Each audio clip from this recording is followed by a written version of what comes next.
Hello and welcome to another great edition of Beyond the Hype. You know I say every edition is great, but it always turns out to be, so I'm going to stick with that story. I'm Alfred Edmond Jr., Senior Vice President and Executive Editor at Black Enterprise. And as usual, I have a very important topic, a very fascinating guest, and you will be happy and pleased you joined us for this next hour or so. Listen, we think about rejection and our experience with rejection, which goes back literally practically to when we were babies, and it's never something we think of as a good experience. In fact, much of our trauma, if not all of our trauma, is rooted in some way or another with some form of rejection. But it's also true to achieve the goals that we want to achieve, whether it's entrepreneurial goals, professional goals, relationship goals, family goals. Rejection is a risk that we have to take. But we never think of it as being a good thing, and of course, we never think of it as being a gift. Well, my guest, who was a great speaker at the Women of Power Summit on the topic that we're going to be talking about today, she did the morning keynote at the Women of Power Summit in Las Vegas. She's a speaker, a preacher, an author, and an executive leader, so she knows all of those lives, brings all of that together. Please welcome to the show, Nona Jones. And by the way, I'm going to say right up front, you'll find ways to follow her at the end of the show as well. But follow Nona, not Nora, at least on Instagram. She's acting right now because she has a book to promote, but she needs Jesus.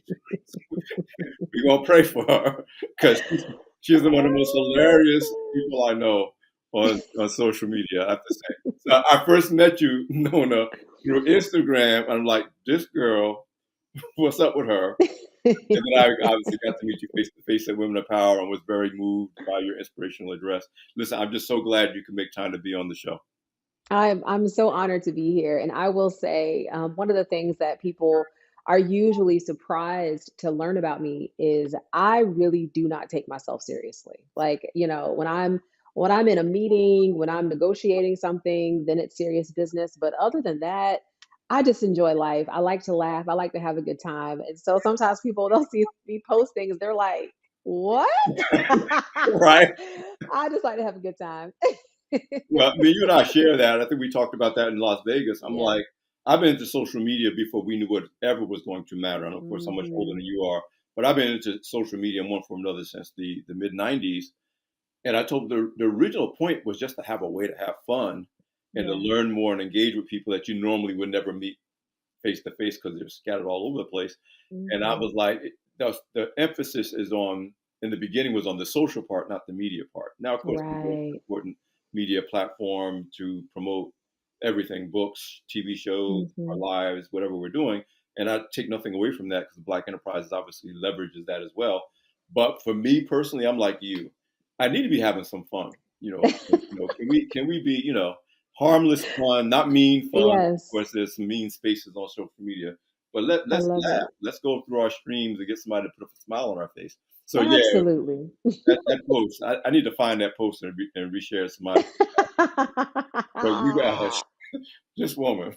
Anyway, but Oh let's get back to God. somewhat serious. First of Yes. all, your new book, The Gift of Rejection: Harness Your Pain to Propel Your Purpose. This is my Mm. advanced reader's copy because I'm a VIP, which means I Yes, work for yes, you media. are. We can get advanced copies, but it was absolutely worth the read. I read it in 2 sittings, and obviously we're going to talk a lot about not only the book but your inspiration for the book. It was the subject of your speech at Women of Sure. Power, and this whole idea of rejection is not just a bad thing or something you survive, but something that you can leverage to be a blessing for you. But Yeah. before we get there, let's do a more kind of broader introduction of Nona Jones and your journey, some of what you shared in Las Vegas, a lot of it which you share in the book. But who is Mhm. Nona Jones and why can't she act right on social media?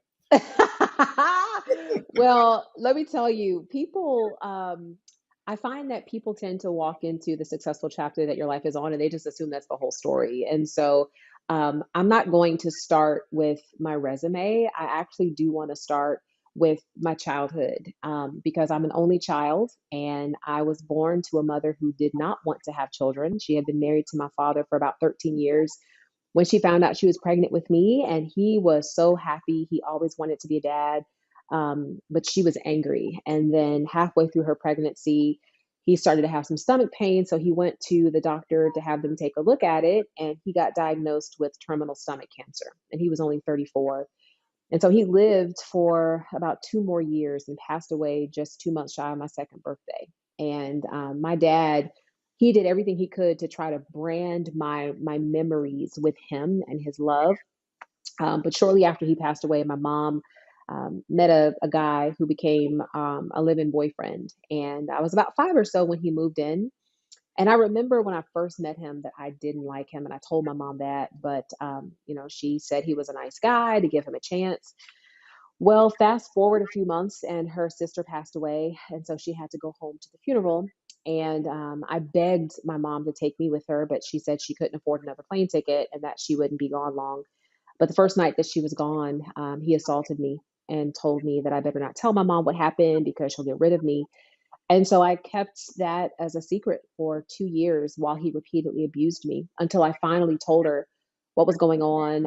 I was about 7.5, maybe 8 at the time, and she had him arrested, and I thought it was all over. But on the day of his release from jail, she actually took me with her to pick him up and brought him back home. And so the abuse just kind of picked up where it left off. And around the age of 9, I tried to take my life because I didn't have any family. We weren't a church going family. I didn't know anything about heaven or hell. All I assumed is that death would be peaceful, that I was just going to sleep forever. That's what I kind of thought in my little 9-year-old mind. Of course, it wasn't successful. I tried again at the age of 11. By that time, my mom was physically abusive, verbally abusive. And so I just wanted to kind of end things. And I know looking at me now, it's hard to even imagine that. I mean, I have two boys who are 14 and 11, and I look at them and I just think, wow, when they were 9, I was like, man, I was your age when I tried to end my life. I'm grateful. I'm so grateful that it didn't come to fruition. But I do bring this up because I know what it's like to be in such a state of despair that you literally don't see a path forward. And this is part of what I consider to be my ministry. We'll talk about, I'm sure, my career at some point, but even throughout my career, I have always been very empathetic toward people, whether it's members of my team, colleagues, people who are experiencing trauma of different types. And I've also been very open about my story because I think that sometimes we just assume we're the only one because we don't talk about it. I've shared this same story. I shared it, of course, at Women of Power, but I've also shared it at other business conferences. And every single time I share it, I have people who are very powerful come up to me and say, that happened to me too, and I've never told anyone. And so there's just so much isolation. There's so much shame around those things. But again, as part of my story, I try to let people know, yeah, this happened to me, but God Yes. can still build purpose out of pain. And so that is my primary message. I knew you would be a great guest for Beyond the Hype. Just because what you said earlier, I do a lot of I'm a professional public speaker as well. And there's the obligatory, I mean, it's less now that we Hmm. tell people just go to the website and check for yourself. But there's the obligatory reading of, every place you worked and all the things you've accomplished and all the awards you won and who Yeah. done things with, which is wonderful. And so many of my speeches start with everything you heard is the least important things about me. Like, Yeah. and now today, everything you heard, you could just went on LinkedIn and saw that. Completely. You don't need me to tell you where I worked and how long I worked there and what I accomplished when I was there, Yeah. because that's generally. And so you hit the nail on the head about why even Beyond the Hype exists. It's like there's this, for lack of a better word, a face that we put out, and it could be an absolutely true face. I mean, everything on your Hmm. resume is true. Everything on your LinkedIn Hmm. page is true. All that is true, but what you've done and where you worked and where you went to school and what you accomplished is not who you are, and the who you No. are is literally beyond the hype. It's Yeah. okay once Yeah. you get past all that. Yep, that's Nona, and she does this and she does that, and she's this and Hmm. this is your latest book. It's not your first book.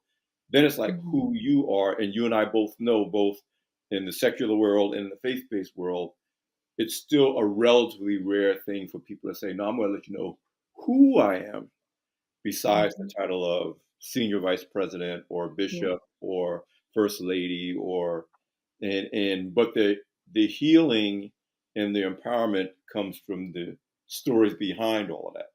And so Well, if I can say, I think part of the reason why I'm so grateful, me kind of living in the two lanes of marketplace and ministry, the reason why I'm so grateful for that is I have a level of sensitivity to how what we see in the natural is not all there is. So, for example, I think about across my career, I've worked with some wonderful, executives. I've worked with some amazing people, and I've also worked with people who were mean, people who were hyper ambitious, who would undermine, people who would spread lies and rumors. They would do anything to get ahead. And I know that sometimes we look at people like that and we're just like, oh, they're a jerk or they're, arrogant or all that. Because of my spiritual sensitivity, I think, what happened to you to make you become that type of a person? What are you thinking about yourself that would make you undercut somebody else? Because, and that's part of the reason why I even wrote The Gift of Rejection, is I think we don't understand how deeply rejection wounds us and how it shapes us and molds us as leaders. I can be transparent and say that part of my resume, part of my biography is I've been in executive leadership since I was 23 years old, for Fortune 100 company. And, people would see that and be like, wow, that's amazing.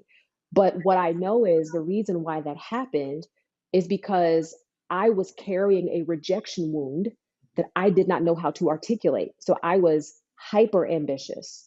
I always had to be the first, the best.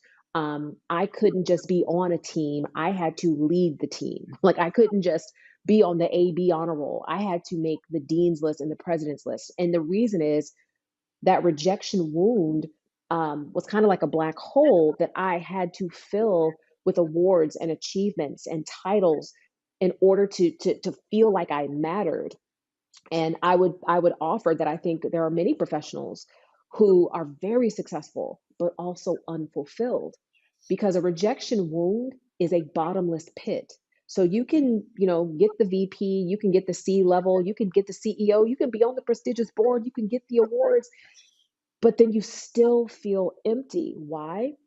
Because you're pursuing all of that, not because you're running toward your future, but because you're running from your past, from someone telling you that you're never going to be anything, from someone telling you, your daddy didn't want you, nobody's ever going to want you. And so now you have this chip on your shoulder where your pursuit is not because you just really want to add value to somebody else.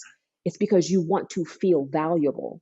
And so that's part of why I love being at the intersection of ministry and marketplace, is because I can speak to those things at a very visceral level. Like I'm not just speaking to it because I'm a therapist or just because, I'm a pastor.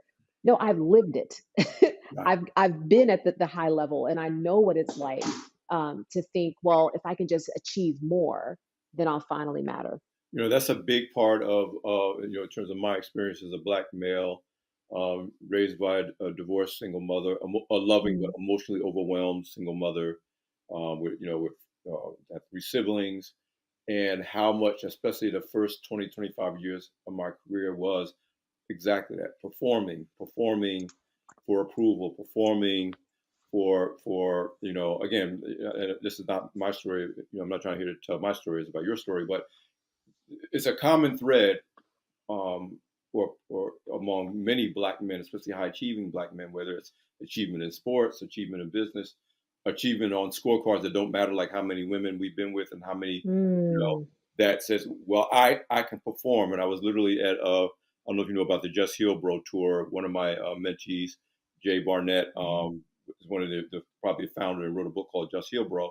And I was at mhm. the tour stop in Chicago, and one of the brothers on the stage talked about how you can't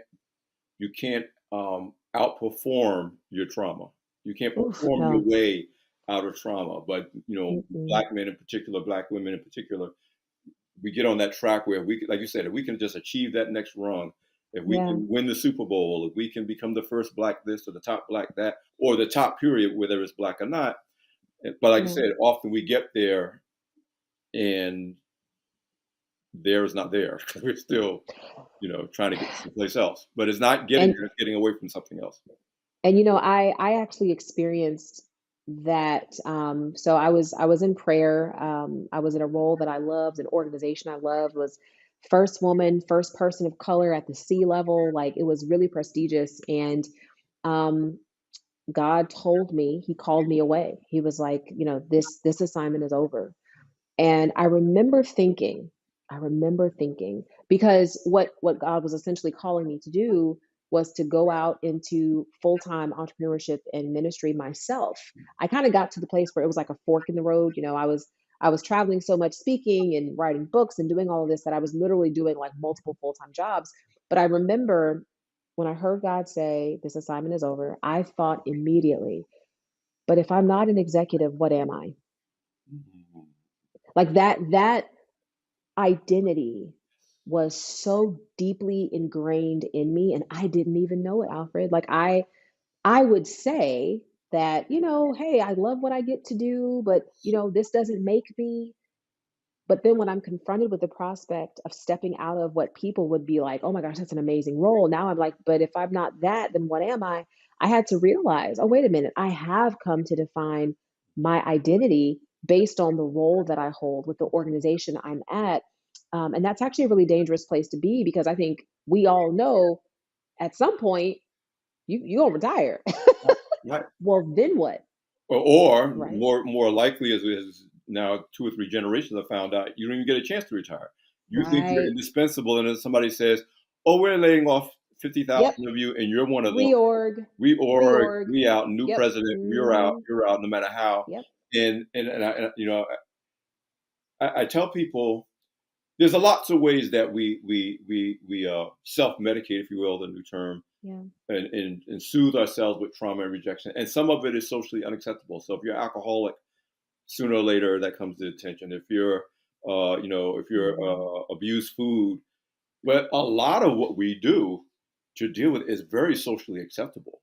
Like Absolutely. working, I just did a post on LinkedIn the other day. Working 12 hours a day on 4 hours of sleep and never taking Yep. vacation time and thinking of taking your sick and personal days as a sign of weakness.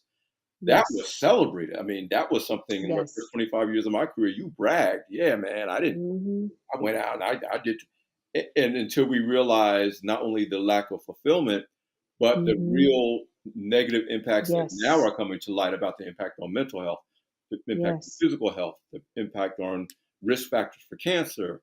I'm a 15-year former prostate cancer patient.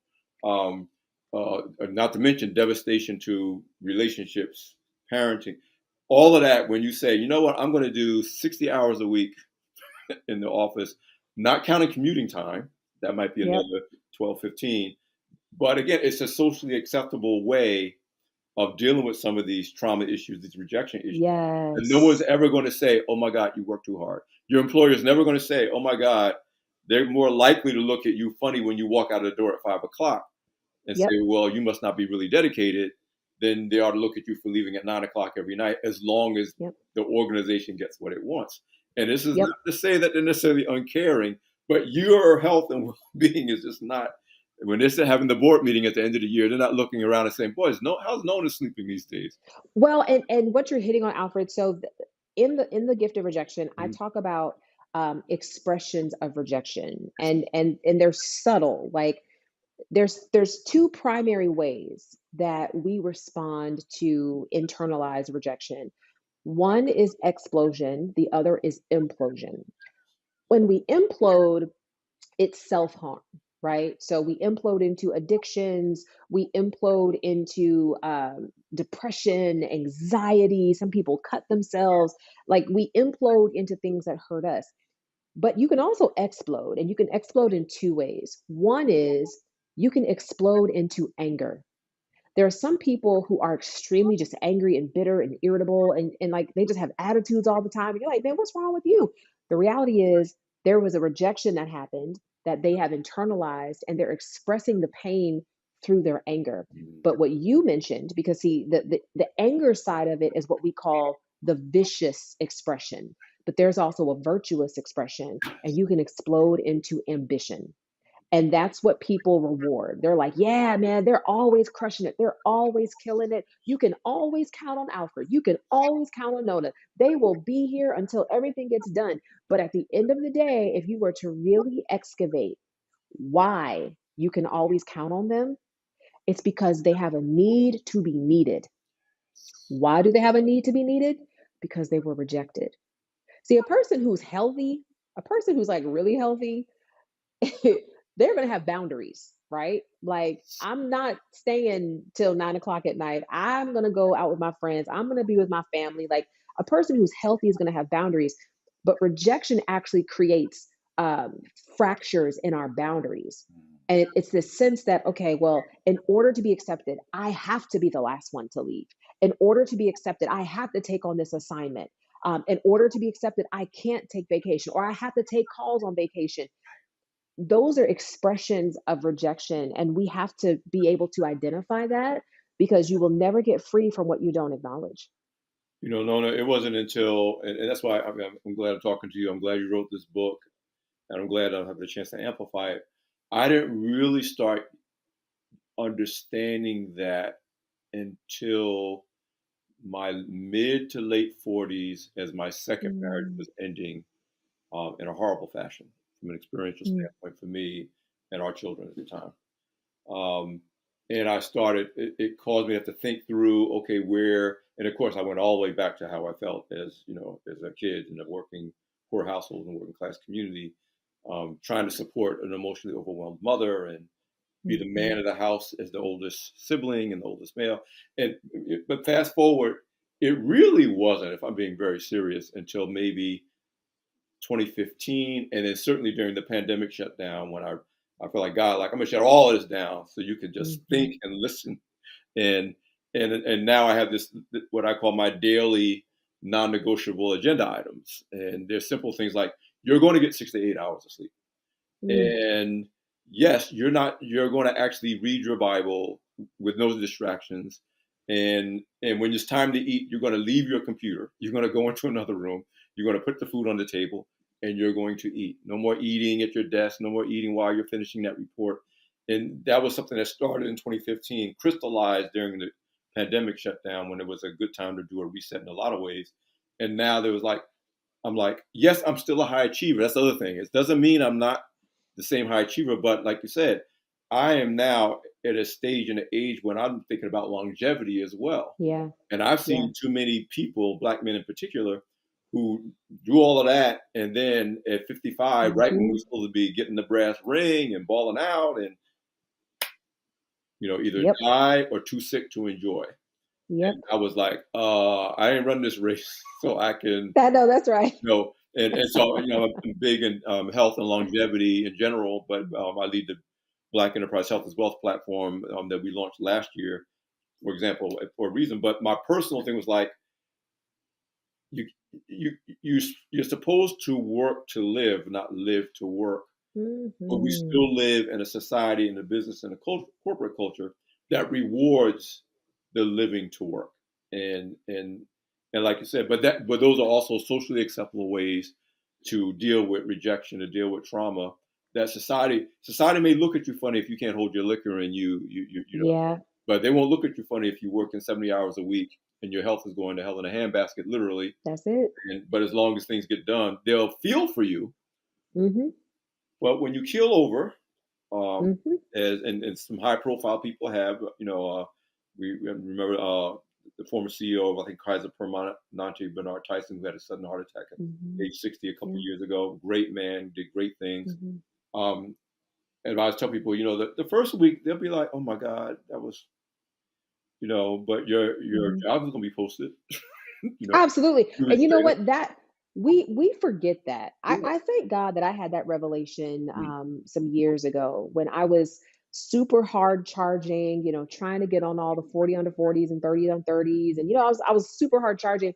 And I got blessed. It was an unfortunate blessing, but I got blessed to attend the funeral of someone my age. mm, And it just occurred to me. It was like, I know that I'm not promised tomorrow, but I think I've always thought that my plans for tomorrow were guaranteed. Like it just I was sitting in that moment and I was like, why am I running after all this stuff when the reality is, should I die, they're going to just post my job or they'll just realign my team.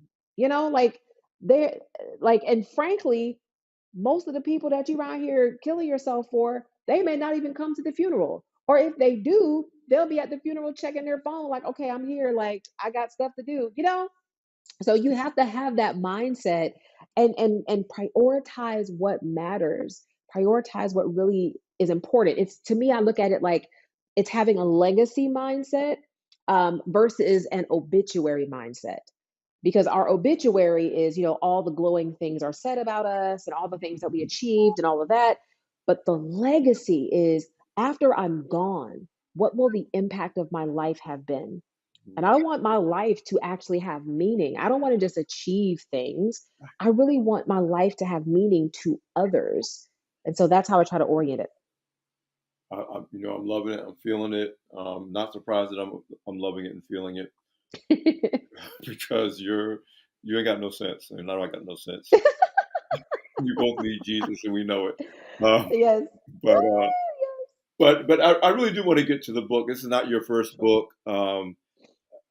What we're talking about is bigger than promoting a book. But this is a case, and I'm a voracious reader. That's why I was like, just send me the book. I'll knock it out in a day, whatever. Um, you're one of three books I was working on at the same time. Wow. But I finished yours first, which says something. Um, but why this book, and how do you? And I've heard a little bit of it because I was there present at your address at Women of Power. How do you begin to get people to even see? How did you even begin to see rejection is a gift?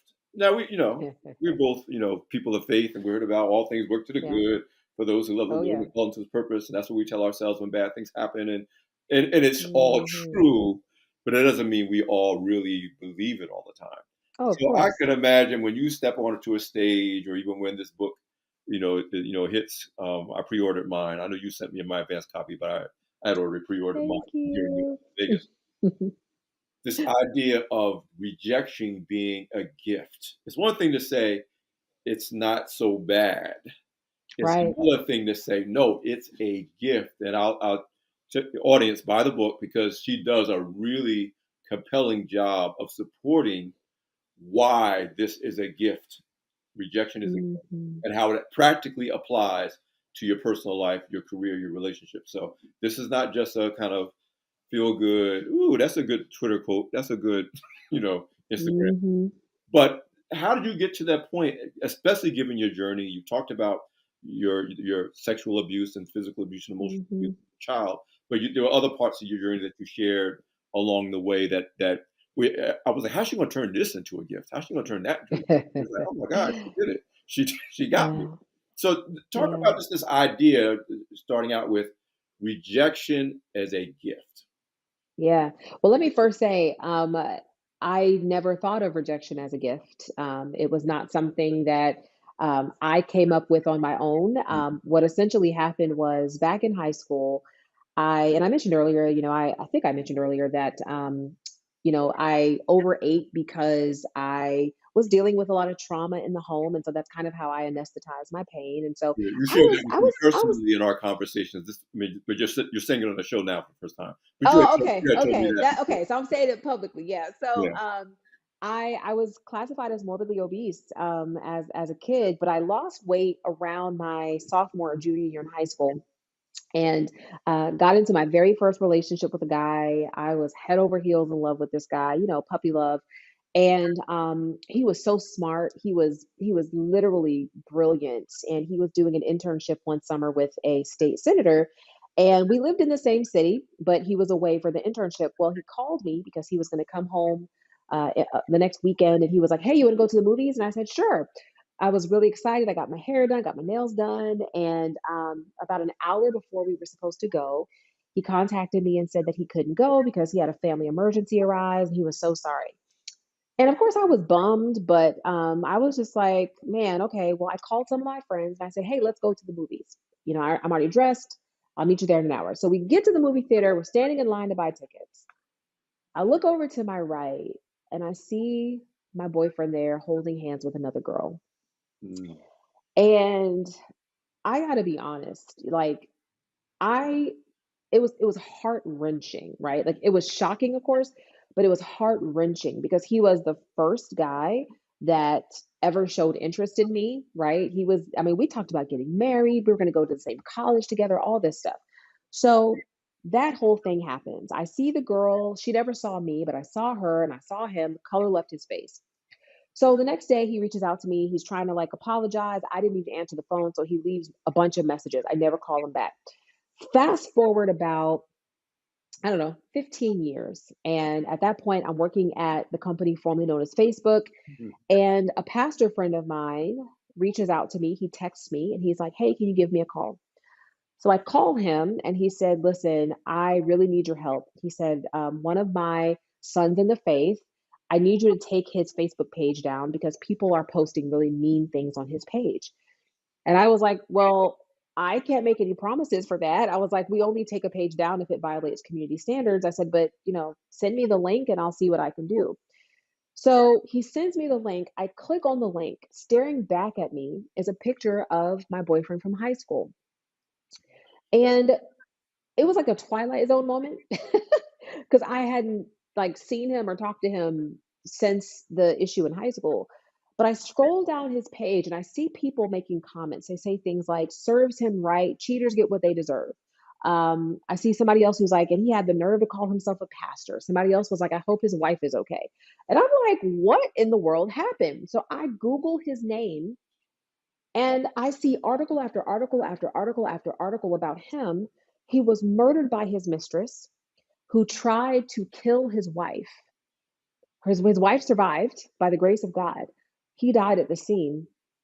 And I'm reading these articles in absolute shock. Like I feel like it's an out of body experience because several things come to mind for me. The first is back in high school, I thought he was cheating on me with that girl, but he could have been cheating on that girl with me. Not only that, when I saw a picture of his wife, that was the girl he was at the movie theater with.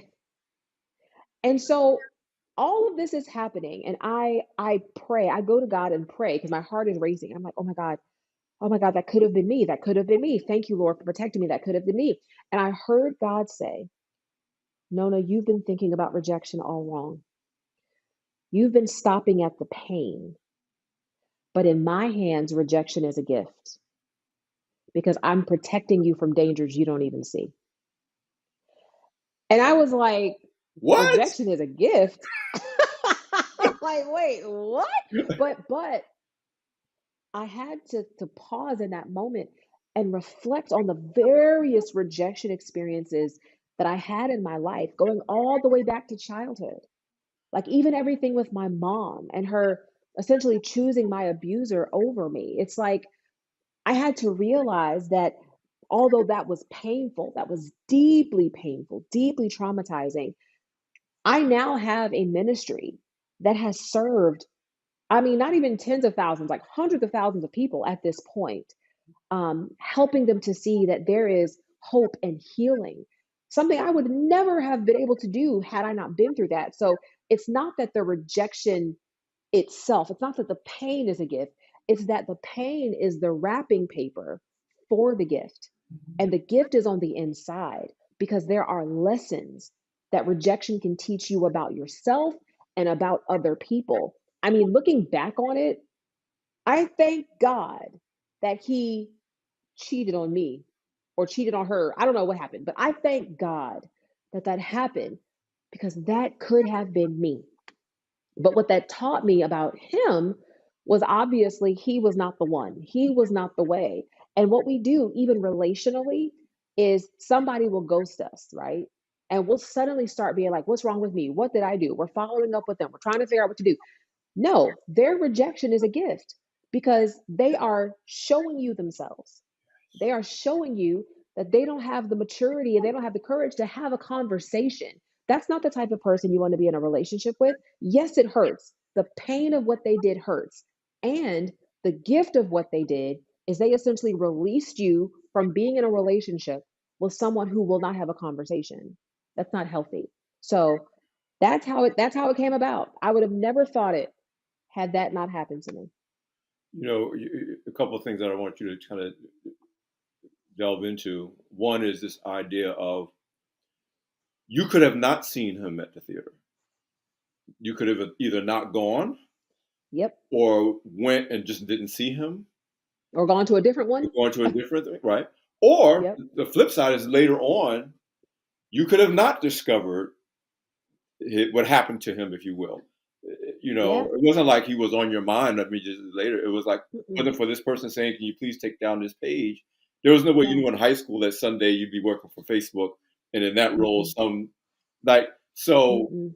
again, and this is just my personal belief as a person of faith. We're shown things sometimes we don't want to see, but they're things that we need to Yes. see. Like you say, even when it hurts. Yes. But the other thing I want you to get into, which I found fascinating, as I finished reading the book on Saturday, is the difference between, and this is something I've had to learn through experience. I won't say the hard way, even though it was painful. I'll say I learned through experience. The difference between someone being in your life as an attachment versus an assignment, which Yeah. I could say, particularly in romantic relationships, a big part of the journey that I took that created lots of opportunities for painful lessons was this idea of attachment versus assignment. And when I Yeah. read that part of your book, it really resonated with me personally because again, it's only in the last, I would say 15 years that I've really been able to say, oh, okay, that person's not a bad person. They're just Hmm. not, I'm not assigned to them or they're not assigned to me. Correct. And by the Correct. way, the assignment pool is going to be very small compared to the attachment pool. Like, there's going to be a lot of people that come and go through your life. I have a Absolutely. post that I reshared last week saying that your fans are not your friends. The fan pool is going Hmm. to be a big pool. Your Yeah. friends is it's going to be a very small pool, and But Hmm. talk to me more about this idea of being able to kind of view people without judging them as Hmm. attachments versus assignments in your life. Sure. Well, let me also say, just back on the first part about the fact that I could have not like known what happened, right? Like one of the messages that I really hope people get through this book is you have to trust the process.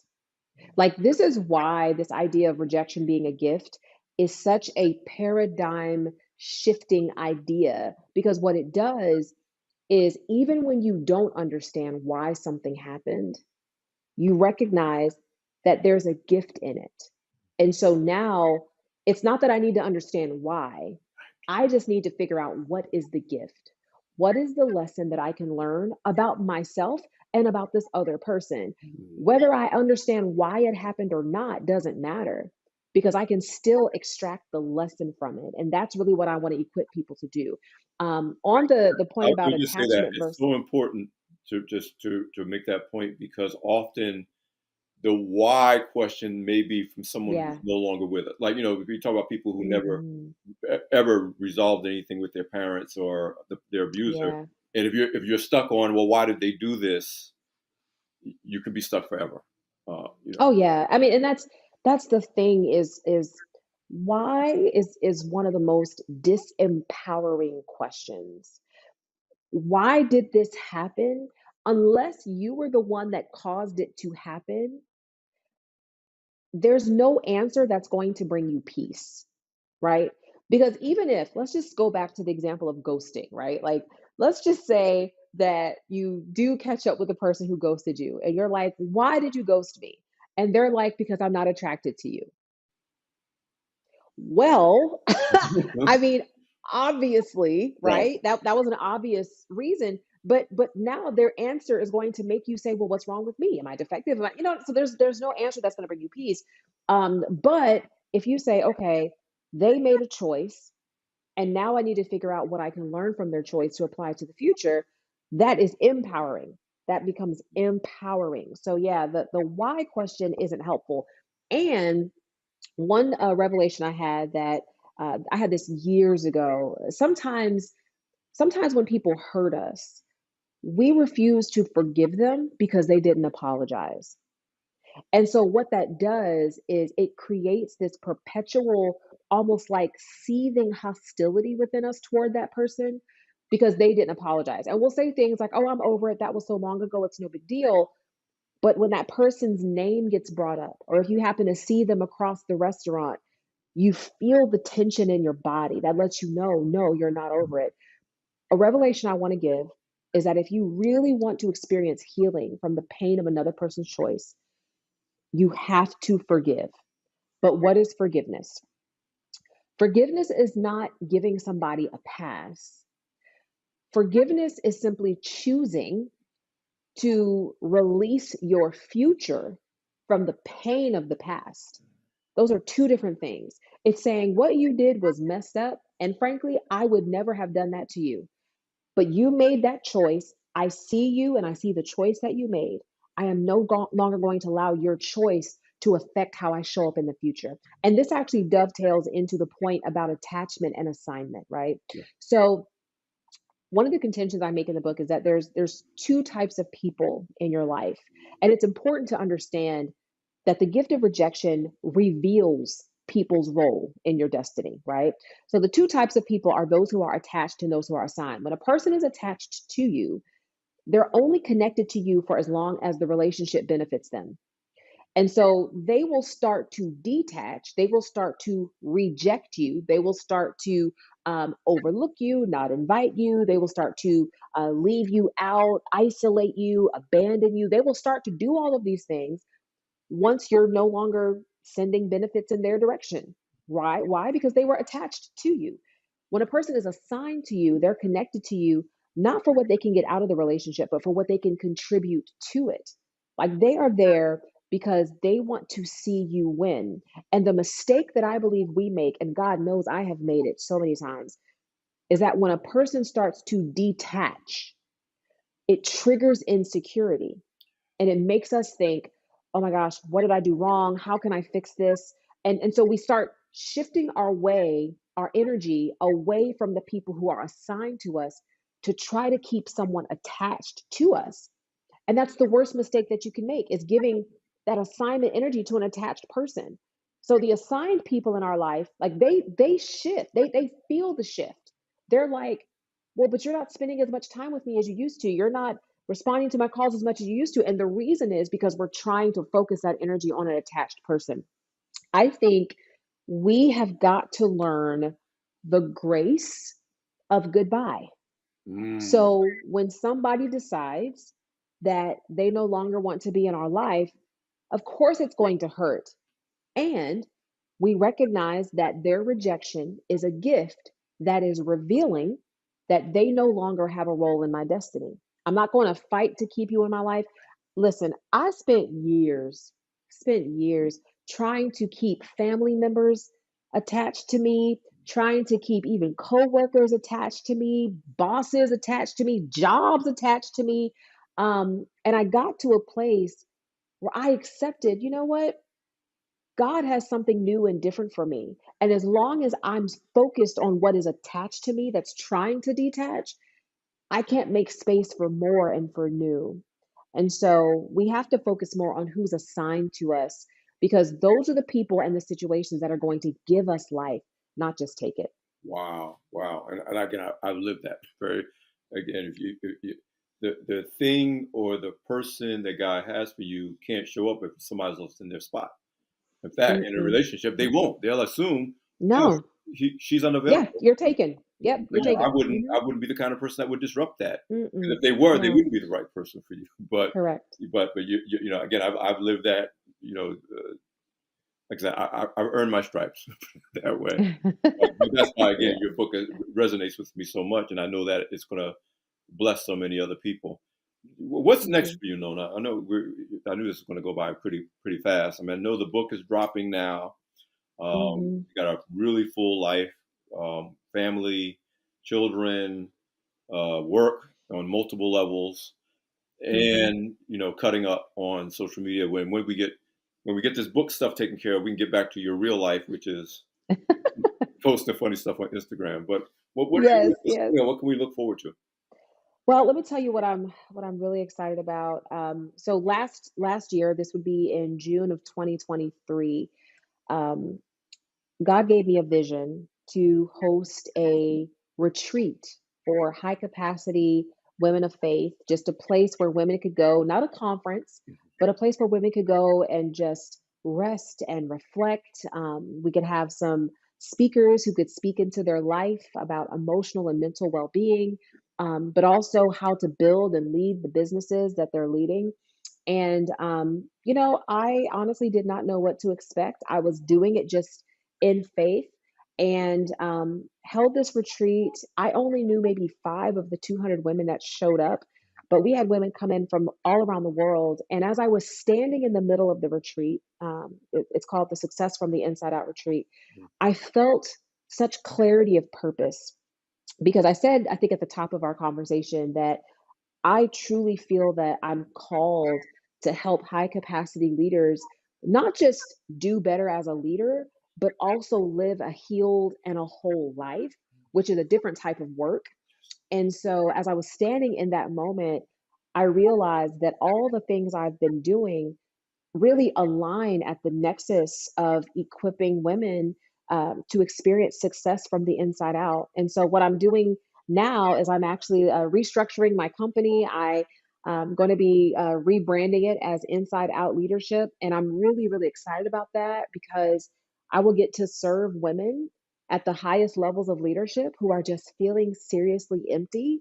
And I've been there, so I get it, but I'll be able to serve them out of the overflow that I feel. And so I'm just really excited about getting to do that. Well, I got a glimpse of that potential, obviously, at Women of Power, because obviously Women of Yeah. Power is for mostly corporate women at mid Hmm. levels of corporate America and higher C-suite and higher. And at the end of your address, during and at the end, I mean, obviously there was tears and emotion Yeah. and connection even before you finished. But it's what you said earlier. You make these talks, you share your journey, and people say, "Yup, that was me too," but I never told anybody. That was me too, but I Yep. never shared it. Much less share it in a business corporate environment. I mean, Hmm. at Women of Power, these women are there with colleagues from their company. This is not like a one-on-one conversation in the ladies' Yep. room with Nona. There's 1,500 other women in the room who are seeing me cry because when she talked about being abused, I can now admit that I was abused and I never said anything. And so Yeah. I just from the little bit you shared me about what's coming, what you shared with me about what's coming, I saw a glimpse of that potential in the room at Women of Power. So I'm looking forward to learning more about it, sharing it with my, high Yes. powered women of power who need to Thank be there. you. So I'm Thank excited you. about that. Now, before Thank you I so really much. let you go, it's Nona, not Nora, on Instagram. How do people follow you anywhere they want to follow you, and where do you prefer to Well, follow you? it's the same handle. It's at Nona Not Nora. I'm on Instagram, Facebook, and YouTube. So same handle there. You can also visit nonajones.com to learn more and see where I'm at and what I'm up to. But yeah, I'd love to connect. So my official copy of the book is coming in tomorrow, Tuesday. Yep. Yes, Yes. yes. So, but it drops this week, and we're talking the first Yeah. or so of October.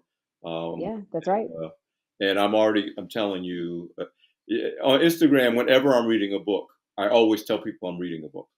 But I always tell people, if Mhm. you never hear me mention it again, it means I'm not necessarily endorsing the book.